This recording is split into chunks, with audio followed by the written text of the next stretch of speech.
Heroine Keerthy Suresh పెళ్లి చేసుకోబోతున్నదని గిటీవల ఓ వార్త తెగ చక్కర్లు కొట్టింది. మన అందరం చూస్తూనే ఉన్నాం.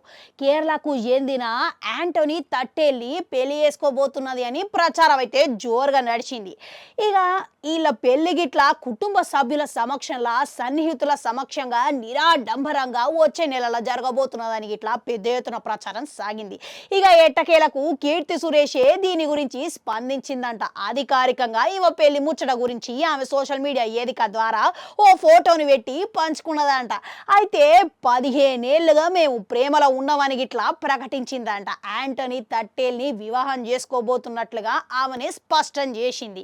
ఇక ఆ ఫోటోలో ఓవైపు జంటగా నిల్చొని ఇద్దరు చందమామని చూసుకుంటా ఆ వెలుగును ఆస్వాదిస్తున్న ఫోటోను ఇప్పుడు నెట్టింట వంచుకున్నదంట. ఇదేమో మన నెటిజన్లు కానీ సోషల్ మీడియా వ్యక్తులు కానీ అభిమానులు కానీ తెగ పంచుకొని మస్తుగా సంతోషం వ్యక్తం చేస్తున్నారంట. ఇక వీళ్ళ ప్రేమ 15 ఏళ్ళకెళ్ళి ఉన్నదంటే ఇక చూసిరు కదా ఎంత గొప్ప ప్రేమికలు అనేది మనం చెప్పాల్సిన పని లేదు. అంతేకాదు 15 ఏళ్ళుగా ప్రేమించుకొని ఇప్పుడు చివరకు ఎట్టకేలకు మంచి స్థానాల్లో నిలబడి ప్రేమ బంధం కాకుండా పెళ్లి బంధంతో ఒకటవుతున్నారు. ఇక అంటే ఈ 15 ఏళ్ళలా వీళ్ళు ఎంత గొప్పగా అర్థం చేసుకున్నారు అనేది ఒకరినొకరు అర్థం అయితేనే ఉన్నది. ప్రత్యేకంగా చెప్పాల్సిన పనే లేదా.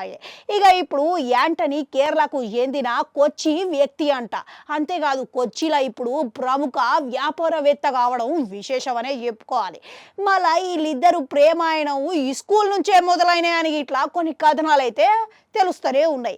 ఇక వచ్చే నెల డిసెంబర్లో 11, 12 తారీఖుల గోవాలో ఇలా పెళ్లి జరగబోతున్నదని ఇప్పటికే కథనాలు గిట్లా వస్తున్నాయి. ఇక మళ్ళీ అదే విధంగా వీళ్ళిద్దరూ పెళ్లి పనులు గిట్లా షురూ చేసినట్టుగా తెలుస్తున్నది. మళ్ళా కీర్తి సురేష్ తల్లిదండ్రులు గిట్లా ఈ పెళ్లి గురించి సంతోషంగా ఉన్నట్లు అర్థమైతేనే ఉన్నది. ఇక మళ్ళీ దీని గురించి ఇప్పటికే ఇన్ని కథనాలు వస్తున్నాయి, స్పష్టత గిట్లా వచ్చేసింది. కాబట్టి వచ్చే నెలల కుటుంబ సభ్యుల సమక్షంలో ఇక అంతేకాదు కొందరు సన్నిహితుల సమక్షంలో మాత్రమే హాజరు కాబోతున్నారని సమాచారం వినబడుతున్నది. మళ్ళీ దీని గురించి గిట్లా అధికారిక ప్రకటన రావాల్సి అయితే ఉన్నది. ఇక మొత్తం మీద ఇక విన్నారు కదా, ఇక కీర్తి సురేష్కి వెళ్ళి ఇన్ని రోజులు వాడుతూ అయితే మీ అందరికీ వచ్చింది. ఇక మీలో ఎంతమంది ఖుషి అవుతున్నారు అనేది కామెంట్లలో కామెంట్ పెట్టుర్రి. అట్లనే అడగ అంటుంటారు, అది కూడా నొక్కురి మళ్ళీ వస్తా.